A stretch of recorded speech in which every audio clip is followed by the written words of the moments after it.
అందరికీ నమస్కారం. కార్తీక పురాణం 29వ అధ్యాయము. అంబరీషుడు దూర్వాసుని పూజించుట. ద్వాదశి పారణము. సుదర్శన చక్రము అంబరీషునకు అభయమిచ్చి ఉభయులను రక్షించి భక్తకోటికి దర్శనమిచ్చి అంతర్ధానమైన తర్వాత అంబరీషుడు దూర్వాసుని పాదములపై పడి దండ ప్రణామములు ఆచరించి పాదములను కడిగి ఆ కడిగిన నీళ్లను తన శిరస్సుపై చల్లుకొని, ఓ మునిశ్రేష్ఠ, నేను సంసార మార్గమందున్న ఒక సామాన్య గృహస్థుడను. నా శక్తి కొలది నేను శ్రీమన్నారాయణుని సేవింతును. ద్వాదశి వ్రతము చేసుకొనుచు ప్రజలకు ఎట్టి కీడు రాకుండా ధర్మవర్తనుడనై రాజ్యమేలుచున్నాను. నా వలన మీకు సంభవించిన కష్టమునకు నన్ను మన్నింపుడు. మీ ఎడల నాకు అమితమైన అనురాగం ఉండుట చేతనే తమకు ఆతిథ్యం ఇవ్వవలయునని ఆహ్వానించితిని. కనుక ఓ మునిశ్రేష్ఠ, నా యందు దయ ఉంచి నా ఆతిథ్యమును స్వీకరించి నన్నును నా వంశమును పావనము చేసి కృతార్థుణ్ణి చేయండి అని వేడుకున్నాడు. ఇంకా మీరు తిరిగి నా గృహానికి రావటం వలన నేను రక్షింపబడ్డాను. మిమ్మల్ని దర్శించటం వలన నాకు అభయదానము, ప్రాణదానము, పరలోక దానము కూడా లభించినవి. నన్ను మీరు రక్షించటానికే వచ్చారు. లోకాన్నంతటిని భయపెట్టే మీకు భయం ఎక్కడిది? మీరు గొప్ప తపోధనులు, భక్తులు. అటువంటి మిమ్మల్ని చక్రాయుధం భయపెడుతుందా? భయం అనే వంకతో నన్ను మీరు రక్షించడానికే మళ్ళీ మా గృహమునకు వేంచేసితిరి. మరలా నాకు దర్శనమిచ్చి ప్రాణదానం చేసితిరి అంటూ తన పాదాలపై పడి ఉన్న అంబరీషుణ్ణి పైకి తీసి దూర్వాస మునీంద్రుడు ఆలింగనం చేసుకొని ఆనందంతో, ఓ రాజా, ప్రాణదాత తండ్రి అనబడతాడు. నీవు నా ప్రాణాలు రక్షించావు కనుక నీవు నాకు తండ్రివి. నీకు నేను నమస్కరిస్తే నీకు ఆయుక్షీణం అవుతుంది. ఎందుకంటే వయసులో నువ్వు నాకన్నా చిన్నవాడివి కనుక నీకు నమస్కరించకూడదు. నిన్ను శ్రమ పెట్టినందుకు తగిన ఫలితం అనుభవించాను. నా కష్టాన్ని నీవు దయతో నివారణ చేసితివి అనుచుండగా అంబరీషుడు, మునివర్య, మీరు దయార్ద్ర హృదయులు. ప్రథమ కోపంతో నన్ను శపించినను మరలా నా గృహమునకు విచ్చేసితిరి. నేను ధన్యుడనైతిని. మీ రాక వలన శ్రీ మహావిష్ణువు యొక్క సుదర్శనమును చూచు భాగ్యము కూడా నాకు కలిగింది. అందులకు నేను మీ ఉపకారమును మరవలేకున్నాను. మహానుభావ, నా మనసు ఎంతో సంతోషంతో నిండిపోయింది. మిమ్మెట్లు స్థుతింపవలయనో నా నోట పలుకులు రాకున్నవి. నా కండ్ల వెంట వచ్చు ఆనంద భాషణములతో తమ పాదములు కడుగుచున్నాను. తమకు ఎంత సేవ చేసినను ఇంకనూ రుణపడి ఉందును.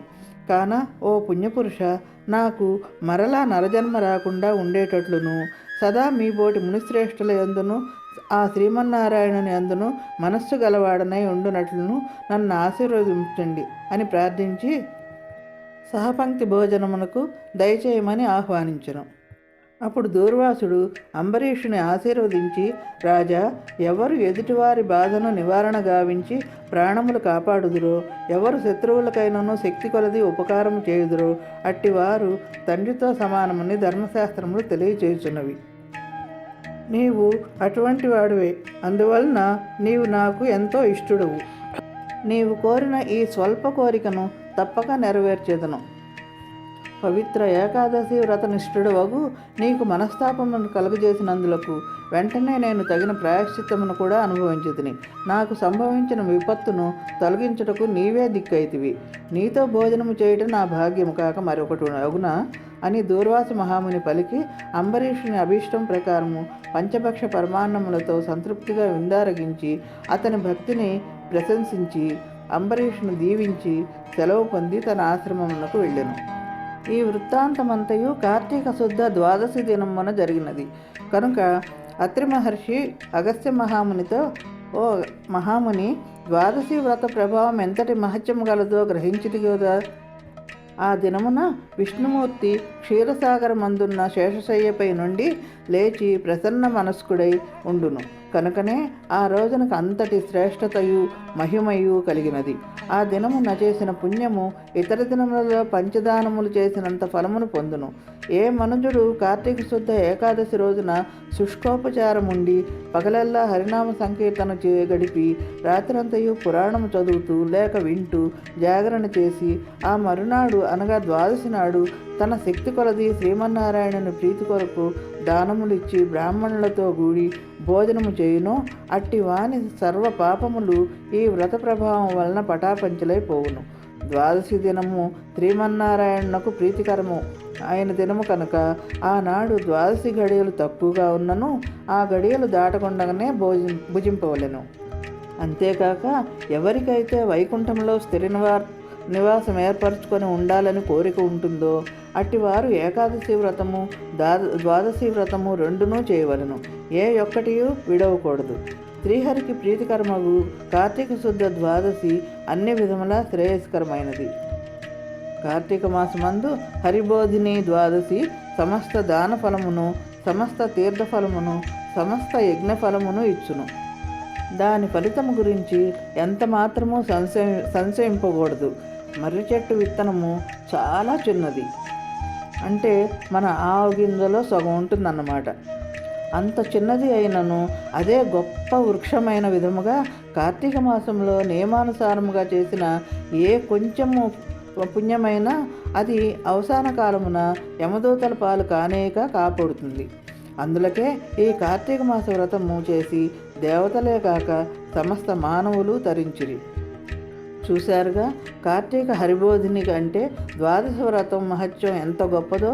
అది ప్రపంచానికి అంటే మనందరికీ తెలియజేయటానికే ధర్మజ్ఞుడు, దయాళుడు, ధర్మము తెలిసినవాడు, వేదాంత పండితుడు, గొప్ప తపోధనుడు అయిన దూర్వాసుడు విష్ణు భక్తుడైన అంబరీషుణ్ణి పరీక్షించే నెపంతో అంబరీషునిపై కోపం ప్రదర్శించి శాపమిచ్చాడు. కానీ ఆ శాపం లోక కళ్యాణానికే ఉపయోగపడింది. ఆ విధంగా దూర్వాసుడు అంబరీషుని భక్తిని, ధర్మతత్పరతను, హరిబోధిని మహాత్యాన్ని లోకానికి తెలియజేశాడు. అంతేకాకుండా ఈర్ష్య, ద్వేషం, కోపం, అహంకారం ఇవి మనిషిని ఏ విధంగా ఇక్కట్ల పాలు చేస్తాయో తెలియజేశాడు. ఇంతకీ ఈ కథనంతటినీ నడిపించిన వాడు ఎవరో కాదండి, సాక్షాత్ శ్రీమన్నారాయణుడే. ఎందుకంటే వేదాల్ని కాపాడాలన్నా, ధరణిని రక్షించాలన్నా, భక్తులను కాపాడాలన్నా దూర్వాసుని నోటి నుంచి వచ్చిన దశావతారాలు కావాలి కదా. అందుకే అన్నారు నారాయణుడు లీలామానుష వేషధారి అని, నటన సూత్రధారి అని. ఇదండి హరిబోధిని అంటే శుద్ధ ద్వాదశి వ్రత మహత్యం. ఈ కథను ఎవరు చదివినను లేక ఎవరు వినినను సకలైశ్వర్యములు సిద్ధించి సంతాన ప్రాప్తి కూడా కలుగుతుంది అని అత్రి మహాముని అగస్త్యునకు బోధించారు. ఓం నమః శివాయ. ఓం నమః శివాయ.